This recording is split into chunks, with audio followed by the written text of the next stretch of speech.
क्या आपने कभी सुना है कि किसानों को नुकसान नहीं बस लाभ ही लाभ मिल रहा है, वो भी ऐसे किसानों को जिनकी खेत जलमग्न हो। क्या आपने ये सुना है कि किसान हर साल लाखों रुपए कमा रहे हैं और उस किसान को देखकर उसके आसपास के इलाके के किसान भी कहीं ना कहीं प्रभावित होकर उनके जैसे कृषि कार्य को करना शुरू कर चुके हैं।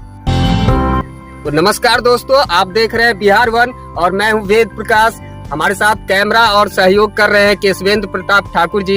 यहाँ पे हम लोग आज पहुंच चुके हैं दरभंगा जिले के जाले प्रखंड के एक गांव में, बेलवारा गांव में, जो कि कहीं न कहीं एक चर्चा का विषय बन चुका है। दरअसल यहाँ के एक युवा जो अभिनव किसान है, एक युवा किसान है, उन्होंने कमाल कर दिया है। ये एक ऐसे किसान है जो अपने जलमग्न खेतों से, खेत में लगे पानी से पैसे को निकाल रहे हैं। युवा किसान धीरेन्द्र जी एक ऐसे किसान हैं जो कि बीते कई वर्षों से मखाना की खेती कर रहे हैं। पहले वो छोटे पैमाने पे करते थे, पर अब वो बड़े पैमाने पे करते हैं। इस वर्ष उन्होंने 17 एकड़ जमीन में मखाने की खेती की है और हर एकड़ मखाने की खेती से इन्हें लगभग 60 से 70 हजार रुपए मात्र 6 महीने में फायदा हो रहा है। गांव में लगभग 70 एकड़ भूमि में इस वर्ष मखाना की खेती की जा रही है। तो आइए, इसमें मौजूद हैं हमारे युवा किसान हैं। नमस्ते, क्या नाम है आपका? मेरा नाम धीरेन्द्र कुमार है। तो धीरेन्द्र जी, ये मखाना की खेती आप ही कर रहे हैं? जी, हम कर रहे हैं और मेरे देखने के बाद अन्य किसान भी अब इस काम में जुट गए और यहाँ लगभग बहुत सारे किसान ने मखाना की खेती प्रारंभ कर दी। अच्छा, तो ये मखाना की खेती इस वर्ष आप कितने दूर में कर रहे हैं? काफी खेतों में लग रहा है मखाना। जी, हमने पिछले तीसरा साल पहले आधा एकड़ से हमने शुरू किया था प्रयोग के तौर पर, और हमको बाढ़ रहने के कारण भी अच्छा मुनाफा हुआ था और अच्छा फसल हुआ था। तो हमने पिछले साल 7 एकड़ में किए थे और इस वर्ष हमने 17 एकड़ में स्वयं किया हूँ। और अन्य किसान सब भी बहुत सारे किसान किए हैं और लगभग 70 एकड़ में मेरे गाँव में सिर्फ मखाना का खेती। बिल्कुल, तो जैसा कि ये बता रहे हैं कि बाढ़ रहने के कारण अधिकांश इधर की खेत जो थी वो जलमग्न थी और उसमें इन्होंने मखाना की खेती की है। तो मखाना का खेती तो तालाब में किया जाता था, तो ये खेतों में कैसे कर रहे हैं आप? जी, पूर्व से क्योंकि यह मिथिला का धरोहर और पहचान है, तो पूर्व से निश्चित रूप से तालाब में ही होता था। लेकिन जब हम इंटर करने के बाद खेती में आए, चूंकि पिताजी बुजुर्ग हो जाने के कारण हमने उनका साथ दिया और हमने सोचा कि मेरा जो संस्कृति और पहचान और आय का जरिया जो कृषि है, क्यों न हम बाहर जाने के बजाय इसको ही हम सुदृढ़ करें। इसी क्रम में हम कृषि विज्ञान केंद्र जाले और मखाना अनुसंधान केंद्र दरभंगा दोनों जगह जुड़े, वहाँ प्रशिक्षण परिभ्रमण में भाग लिए। तो हमको मालूम चला कि एक नया प्रजाति जो मखाना अनुसंधान केंद्र दरभंगा के द्वारा विकसित किया गया स्वर्ण वेदेई, वो कम पानी, कम से कम 1 फीट पानी में और धान के खेत में बेहतर उपज दे रहा है। तो हमने प्रयोग के तौर पर आधा एकड़ में किया और निश्चित रूप से वो एक अच्छा इनकम का स्रोत है। और हम जैसे यहाँ बाढ़ के कारण सिर्फ एक फसल किसान रबी ही ले पाते थे और धान बिल्कुल नहीं होता था, या हो भी जाता था तो जंगली पशु उसको नुकसान पहुंचाते थे। तो अब मखाना आने से क्या हो गया कि एक फसल तो रबी जो लेते थे वो ले ही रहा है, उस रबी लेने के बाद हम दूसरा फसल मखाना ले लेते हैं। और इसमें है कि इसका न बाढ़ कुछ बिगाड़ पाता है, जहाँ तक कि बाढ़ से इसको फायदा ही है। और जंगली पशु भी, चूंकि इसमें पूरे कांट रहता है, जड़ से लेके और फल तक कांट होता है, तो इसको जंगली पशु भी कुछ बिगाड़ नहीं पाते हैं और इसमें कोई चोरी का भी डर नहीं रहता है। और दूसरी बात, जो जमीन की उर्वरा शक्ति कमजोर होते जा रही थी, तो मखाना की खेती से अब जमीन की उर्वरा शक्ति, इसके गलने डिकम्पोज होने से उसका उर्वरा शक्ति भी कई गुना बढ़ते जा रहा है। यानी कि हर दृष्टिकोण से यह फायदेमंद है और नकदी फसल के रूप में हमें प्राप्त हो रहा है। क्योंकि हम जब खेती प्रारंभ करते हैं तो उसी समय से व्यापारी आता है और कहता है कि आप एडवांस पैसा ले लो, मैं एग्रीमेंट करो और अधिक से अधिक खेती करो, माल हमको दो। क्या आपने बड़े पैमाने पे खेती की है? 17 एकड़ में आपने मखाना का खेती इस वर्ष किया है। तो यदि मैं जानना चाहूँ कि 1 एकड़ में कितनी पैदावार होती है और उस पैदावार से आपको कितना लाभ मिल पाता है, यदि हम लागत हटा दे 1 एकड़ में जो लगाया गया है?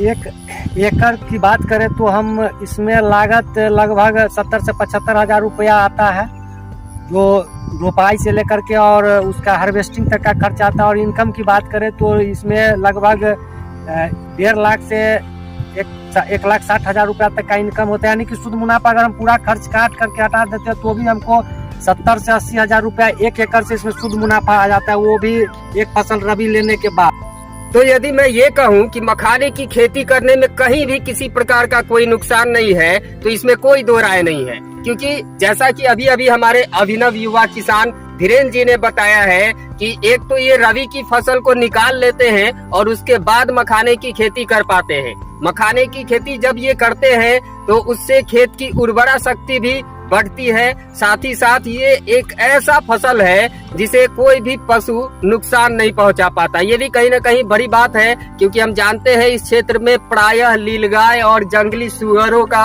आतंक किसानों को कहीं ना कहीं भारी नुकसान पहुंचाती है।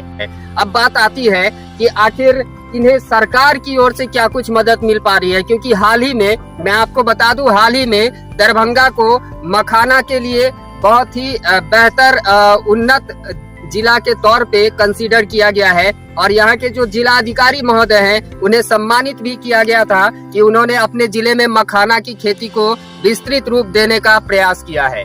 तो आइए जानते हैं कि आखिर इनको सरकार की ओर से अब तक क्या कुछ मदद मिल पाई है और मिल भी पाई है या नहीं। तो क्या आपको सरकार की ओर से कोई मदद मिली है इस कार्य को करने के लिए, बढ़ावा देने के लिए? देखिए, अभी तक हमको मखाना अनुसंधान केंद्र दरभंगा और कृषि विज्ञान केंद्र जाले के द्वारा समय समय पर प्रशिक्षण एवं वहाँ के वैज्ञानिक यहाँ आकर के विजिट करते हैं और जो तकनीकी सहयोग होता है, समय समय पर बीज हो, दवा हो, ये सब मदद अभी तक मिली है। सरकार से सहयोग की बात है तो मखाना विकास योजना के अंतर्गत मखाना खेती को बढ़ावा देने के लिए सब्सिडी योजना सरकार द्वारा लेके आई है, जिसमें एक किसान अधिकतम 5 एकड़ तक का आवेदन कर सकता था। तो हमने 5 एकड़ का आवेदन किया था, जिसमें 2 एकड़ मेरा पास किया गया और उसका वेरिफिकेशन भी 2 बार हो चुका है।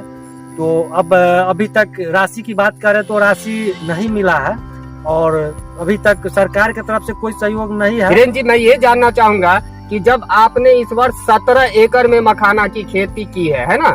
जी जी। तो 17 एकड़ में आपने की है और किसान अधिकतम 5 एकड़ का प्रोत्साहन राशि प्राप्त कर सकता है। जी जी। तो फिर आपको केवल 2 एकड़ का ही अप्रूव क्यों हुआ और वो भी राशि क्यों नहीं मिला? आपने पता किया कभी अधिकारियों से?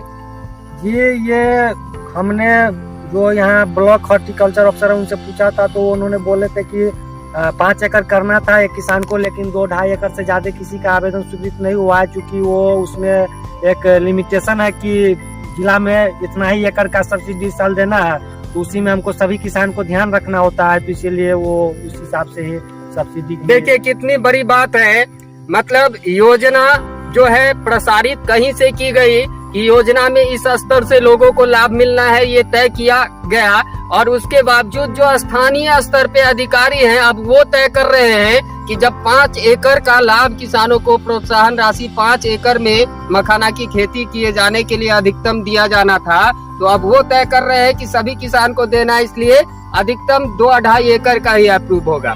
तो मखाना के खेती से लाभ किसानों को इस कदर हो रहा है कि आसपास के जो भी सक्रिय किसान हैं जिनको इसकी जानकारी मिल रही है, इस खेती से संबंधित पूरी जानकारी मिलने के बाद वो आगे आकर के इस खेती को कर रहे हैं। मौजूद हैं अहियारी के किसान जिन्होंने पहली बार मखाना की खेती शुरू की है। नमस्ते, क्या नाम है सर आपका? शिवेंद्र कुमार शर्मा।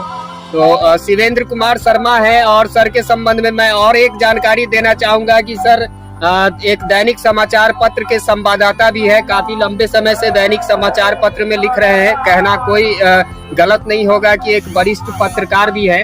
तो सर आपको कैसे इस बात का मतलब आइडिया आया कि आप मखाना की खेती करें और क्यों आया?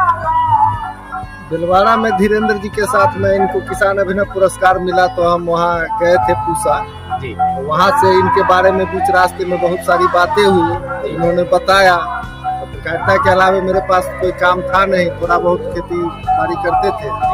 हमने तो सोचा कि कुछ हम भी इस दिशा में कदम बढ़ाएं, तो इस बार उन्हीं के प्रेरणा से, उन्हीं के मार्गदर्शन में अभी तक जो मैंने किया है बहुत ही प्रशंसनीय कार्य है। सर मैं जानना चाहूंगा कि अब तक आपने जो ये किया है टोटल कितना रकबा में किया है मखाना की? ये लगभग 1.5 बीघा में है। जो मजदूरों की आवश्यकता होती है वो भी होती होगी निश्चित। तो इसके लिए आप परमानेंट मजदूर रख रहे हैं या फिर आप हायर करते हैं समय समय? परमानेंट तो इसमें काम नहीं है, जब रोपनी का समय होगा या बीच बीच में जब वो कमौट वगैरह का काम होता है तो उस समय जो हायर करते हैं गांव का जो मजदूर है जो धान गेहूं काटता रोपता है, उसी के बदौलत ये सब करवाए हैं। अच्छा, आपको कोई सरकारी सहायता, ये तो धीरेन्द्र जी ने आपका सहयोग किया है और शायद बीज भी आपने इन्हीं से लिया था, इन्हीं से लिया। तो सरकारी स्तर से क्या कोई सहयोग आपको मिल पाया है या कोई लाभ मिल पाया है? सरकारी स्तर से लाभ लेने के लिए सुनते हैं कि उसमें प्रशिक्षण प्राप्त करना है। अभी तक तो हम कोई प्रशिक्षण प्राप्त किए नहीं हैं, इसलिए हमने फॉर्म भी नहीं भरा। अगले बार देखा जाएगा। कृषि विज्ञान केंद्र के संपर्क में है कि इसका हमको प्रशिक्षण दिया जाए या अन्य लोगों का जो भी लेना चाहते हैं उस बैच में हमको भी प्रशिक्षण दिया जाए, ताकि हम इसको और आगे अगले साल मेरा उद्देश्य है कि इसको और थोड़ा दोगुना, कम से कम दोगुना करें। तो देखिए, बहुत बड़ी बात है, दिनों दिन यहाँ पे दरभंगा के सरकारी अधिकारियों को प्रोत्साहित किया जा रहा है कि उनके सहयोग से जिले में मखाना की खेती को बढ़ावा दिया जा रहा है। वह सरकार की ओर से किसानों को कहीं कोई सहयोग नहीं मिल पा रहा है।